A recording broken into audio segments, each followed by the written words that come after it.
दोस्तों, दुनिया में हर साल हजारों लोग अचानक गायब हो जाते हैं, जो फिर कभी लौट कर नहीं आते। इसके कई कारण हो सकते हैं, जैसे कोई इंसान किसी नई जगह जाकर जिंदगी की शुरुआत नए सिरे से करता है। कोई ऐसे एक्सीडेंट का शिकार हो जाता है जहां उसकी लाश पहचानी नहीं जाती और उसे डिसअपियर्ड मान लिया जाता है। कई लोग बियाबान इलाकों में जाकर वापस नहीं लौटते, क्योंकि वो जंगली जानवरों का शिकार हो जाते हैं। लेकिन कुछ डिसअपियरेंसेस ऐसे भी होते हैं जिनका संबंध पैरानॉर्मल से होता है। आज के एपिसोड में हम कुछ ऐसे ही इंसिडेंट्स की बात करने वाले हैं जहां लोग पारलौकिक गतिविधियों की वजह से हमेशा के लिए गायब हुए। तो एपिसोड को अंत तक जरूर देखिएगा।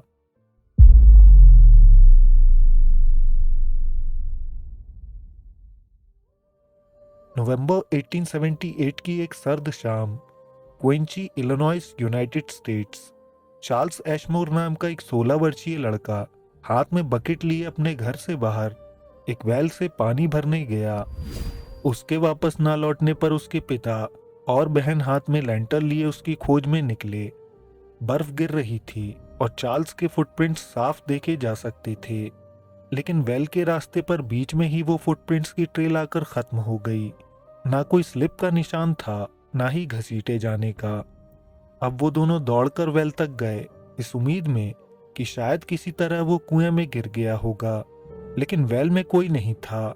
उस कुएं का पानी पूरी तरह जमा हुआ था, जिसमें डूबना भी संभव नहीं था। उन्हें समझ नहीं आ रहा था कि आखिर चार्ल्स हवा में गायब कैसे हो सकता है। वो दोनों घर वापस लौटे और चार्ल्स की माँ को सब कुछ बताया। सदमे में चार्ल्स की माँ 3 दिनों तक उसे ढूंढती रही, लेकिन चार्ल्स का कुछ पता नहीं चल रहा था, जैसे वो हवा में गायब हो गया हो। चौथे दिन वो वेल के पास खड़ी हुई, तभी अचानक उन्हें चार्ल्स की आवाज सुनाई देने लगी। वो अपनी माँ को पुकार रहा था, लेकिन नजर नहीं आ रहा था। उसकी आवाज चारों तरफ से आ रही थी। चार्ल्स की माँ ने उससे पूछा कि वो कहाँ है, लेकिन वो उन्हें लोकेशन नहीं बता पा रहा था। पहले लोगों को लगा कि सदमे की वजह से चार्ल्स की माँ को उसकी आवाजें सुनाई देती हैं, लेकिन जल्द ही उसकी आवाजें उसके पूरे परिवार और यहाँ तक कि सभी नेबर्स को भी आने लगी। लेकिन उसके सोर्स लोकेशन को कोई ढूंढ नहीं सका। धीरे धीरे चार्ल्स की आवाज काफी दूर से आने लगी और मिड समर तक आना बंद हो गई। चार्ल्स कभी लौटकर वापस नहीं आ सका। ऐसा ही एक केस कुछ सालों बाद ईयर 1909 में सामने आया, जब 11 वर्षीय लड़का ओलिवर थॉमस वेल के पास पानी भरने जा रहा था और रास्ते से ही गायब हो गया। ये घटना रात 11 बजे घटी, जब थॉमस फैमिली फेस्टिवल सेलिब्रेट कर रही थी। Head of the family mister Thomas ने ओलिवर से पानी लाने के लिए कहा था। वो बकेट लेकर बाहर निकला और वहां से उसकी चीखने की आवाज आई। तुरंत ही पूरा परिवार बाहर निकला और उन्हें ओलिवर की आवाज सुनाई दी, देव गॉट मी, देव गॉट मी। उन्हें वो आवाज ऊपर से आ रही थी, लेकिन ऊपर देखने पर साफ आसमान दिखाई दे रहा था। ओलिवर की आवाज दूर से आने लगी और धीरे धीरे फेड हो गई। उसके फुटप्रिंट्स का पीछा करना बेकार साबित हुआ। ठीक चार्ल्स की तरह उसके फुटप्रिंट्स भी वेल से आधे रास्ते में रुक गए, जैसे वो उसी स्पॉट से गायब हो गया हो। दूसरी सुबह फार्म हाउस पर पुलिस आई। एक बड़ी सर्च टीम बनाई गई और उस इलाके को अच्छी तरह सर्च किया गया। कुएं को भी नीचे उतरकर चेक किया गया, लेकिन ओलिवर नहीं मिल सका। पार्टी में आए सभी लोगों को इंटेरोगेट किया गया, लेकिन किसी को कुछ भी नहीं पता था। ये दोनों केस एकदम सिमिलर थे, जहां वेल की तरफ जाते समय रास्ते में बच्चे गायब हुए और उनकी आवाजें कुछ समय तक सुनाई देती रहीं। उस दौरान लोगों का मानना था कि शायद कोई विशालकाय जीव उन्हें उड़ाकर ले गया होगा, लेकिन फिर चार्ल्स की आवाजें महीनों तक कैसे आती रहीं। कुछ लोग इसे यूएफओ एब्डक्शन का केस मानते हैं, लेकिन सच्चाई क्या है, वो आज भी एक मिस्ट्री है।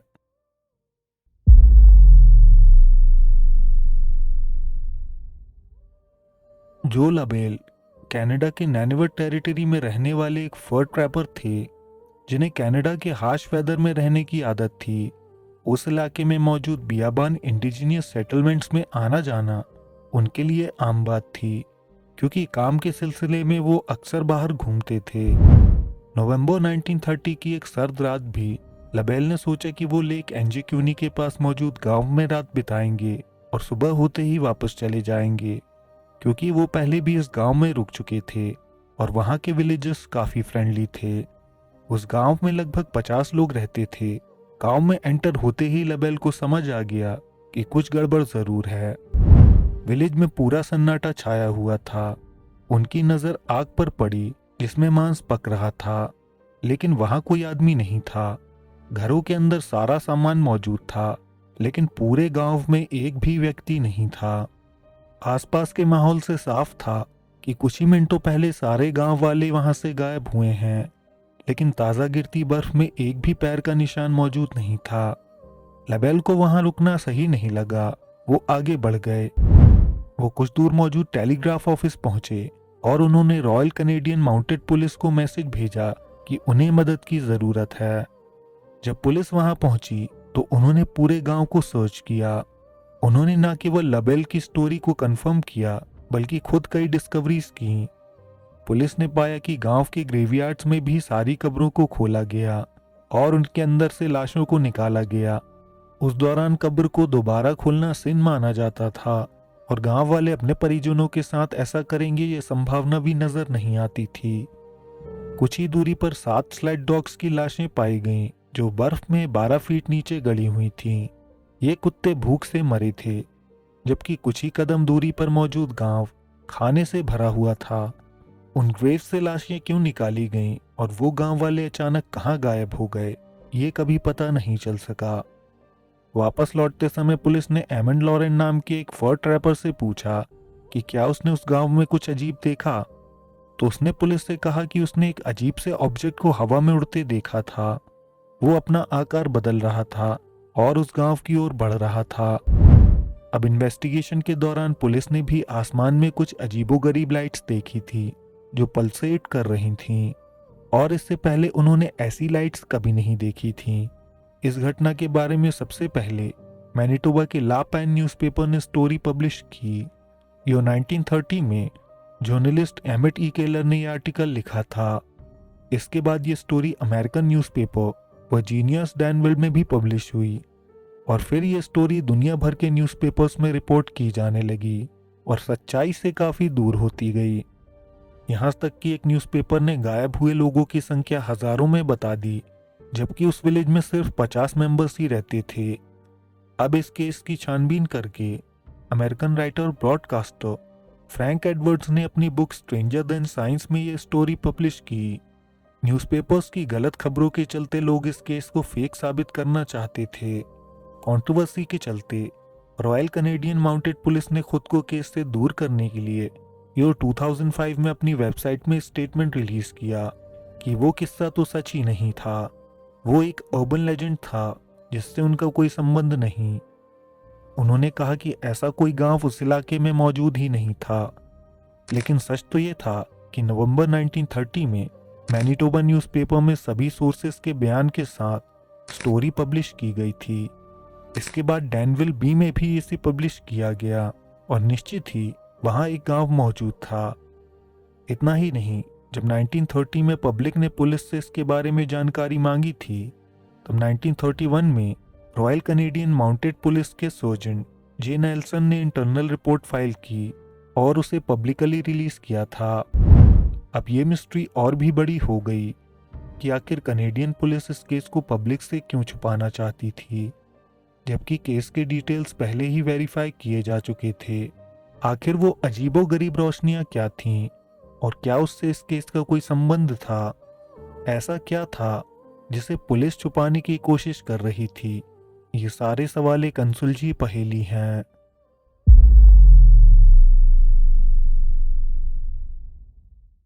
ब्रिटिश कोलंबिया के वैंकूवर में रहने वाले ग्रैंजर टेलर अपने परिवार और दोस्तों में जीनियस माने जाते थे। टेलर का जन्म 1948 में हुआ था और 8th स्टैंडर्ड में उन्होंने स्कूल छोड़ दिया, लेकिन माना जाता है कि उनकी इंटेलिजेंस काफ़ी ज़्यादा थी। वो एक मैकेनिकल प्रोडिजी थे जिन्होंने सिर्फ 14 साल की उम्र में उस दौरान 1 सिलेंडर ऑटोमोबाइल बनाई थी। इसके अलावा टेलर ने जंगल में अबेंडन किए गए रेलवे इंजन को रिस्टोर किया। साथ ही टेलर ने एयरफोर्स के P-50 मिलिट्री फाइटर एयरक्राफ्ट को पूरी तरह रिस्टोर किया था। लेकिन इनके अलावा भी टेलर को एक शौक था, वो एक असली यूएफओ का रेप्लिका बनाना चाहते थे। 1970 में 1 साल दिन रात मेहनत करके अपने पेरेंट्स की प्रॉपर्टी में टेलर ने एक विशाल यूएफओ का रेप्लिका तैयार कर लिया था। कारण पूछने पर टेलर कहते कि वो एक एक्स्ट्रा टेरेस्ट्रियल बीइंग के संपर्क में हैं जो उन्हें टेलीपैथी के जरिए संदेश देता है। और ये बात कोई राज नहीं थी, क्योंकि टेलर के दोस्त और जानने वालों का कहना था कि अगर टेलर से कोई भी बात करता तो वो उसे घुमा फिराकर यूएफओस और एलियंस पर लाकर ही खत्म करते। फ्लाइंग सॉसर बनाने के बाद टेलर घंटों तक उसके अंदर समय बिताते थे। वो उसके अंदर बैठकर सोचते थे और सोते भी थे। उनके एक दोस्त रॉबर्ट ने बताया कि टेलर को शायद सपने में एलियंस दिखाई देते हैं जो उससे बात करते हैं। दूसरे दोस्त ने न्यूज़पेपर्स में रिपोर्ट किया कि टेलर अपने फ्लाइंग सॉसर में जाकर लेटते हैं और दूसरी दुनिया के लोगों के संदेशों को सुनते हैं। अब टेलर का ये ऑब्सेशन सीमाएं पार कर गया। 29 नवंबर 1980 को टेलर अपने पेरेंट्स को छोड़कर घर से बाहर निकले। अपनी सारी संपत्ति और सामान पीछे छोड़कर चले गए। जाने से पहले उन्होंने एक स्ट्रेंज नोट लिखा था।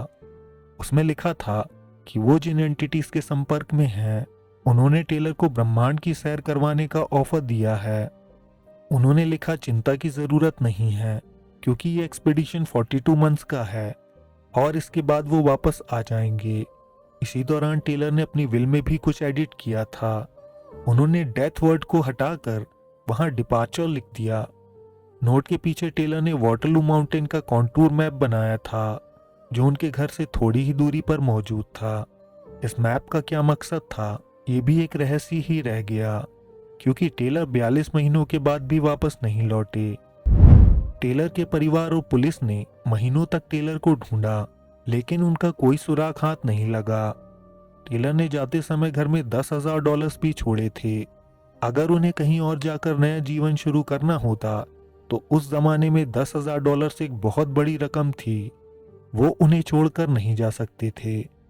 अब कमाल की बात यह है कि जिस इलाके में ये गतिविधियां हुई वहां अक्सर यूएफओ साइटिंग्स रिपोर्ट की जाती हैं। टेलर ने अपनी इंटेलिजेंस के चलते बहुत से दोस्त बनाए थे। उनका कहना था कि अगर कोई इंसान इस कॉस्मोस को भेद कर दूसरे डायमेंशन में ट्रैवल करेगा तो वो ग्रैंजर टेलर ही होगा। टेलर के बारे में तरह तरह की कहानियां बनाई गईं, लेकिन सच्चाई यही है कि उनका डिसअपीयरेंस एक मिस्ट्री ही है।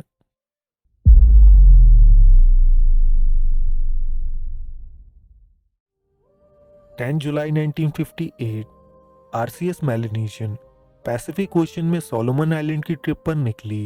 ये एकदम नई शिप थी जिसे हांगकांग से लॉन्च किया गया था। इस यात्रा के दौरान कुछ रहस्यमयी घटना घटी और इस शिप का नामो निशान मिट गया। इस जहाज के साथ 64 लोग बिना किसी सुराग के गायब हो गए।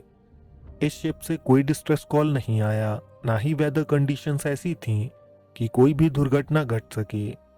3 दिन तक जब वो शिप नहीं लौटी तो एक बड़ी सर्च ऑर्गेनाइज की गई। जहाज का बचा हुआ लकड़ी का टुकड़ा, बुयंसी टैंक और एक छोटा सा हिस्सा पाया गया। इन टुकड़ों के एनालिसिस से पता चला कि मेलेनेशियन एकदम अचानक डिस्ट्रॉय हुई है, इतनी तेजी से कि बोट पर मौजूद 64 मेंबर्स में से कोई भी एक डिस्ट्रेस सिग्नल तक नहीं भेज सका। इस डिजास्टर की वजह जानने के लिए इंक्वायरी कोर्ट सेटअप किया गया, लेकिन इसका कोई भी कारण समझ नहीं आया, जैसे कि वो जहाज और पैसेंजर्स हवा में गायब हो गए हों। 2 दिनों के बाद उसी इलाके से एक तेज साउंड सुनाई दिया था जिसका सोर्स पता नहीं चल सका। इस जहाज के डिस्ट्रक्शन का कॉज इनॉर्मस अनआइडेंटिफाइबल सोर्स माना गया। ऑफिशियली लोगों से कह दिया गया कि शायद वो पानी में डूब गया है और उसके अवशेष नहीं मिल सके, लेकिन हैरानी की बात यह है कि इस केस को क्लोज नहीं किया गया। यहाँ तक 2019 में भी सोलोमन गवर्नमेंट ने एक टास्क फोर्स बुलाई और इसी केस पर जांच फिर एक बार शुरू की, क्योंकि इस जहाज का गायब होना बहुत ज्यादा रहस्यमयी था और गवर्नमेंट जानती है कि वो जहाज पानी में नहीं डूबा था। दोस्तों आज के एपिसोड में बस इतना ही। वीडियो पसंद आया हो तो लाइक करें, कमेंट्स में अपनी राय दें। अगर आप नए हैं तो हमारे चैनल को सब्सक्राइब करके ऑल नोटिफिकेशंस ऑन कर सकते हैं। हम जल्द आपसे एक नए एपिसोड के साथ मिलेंगे। धन्यवाद।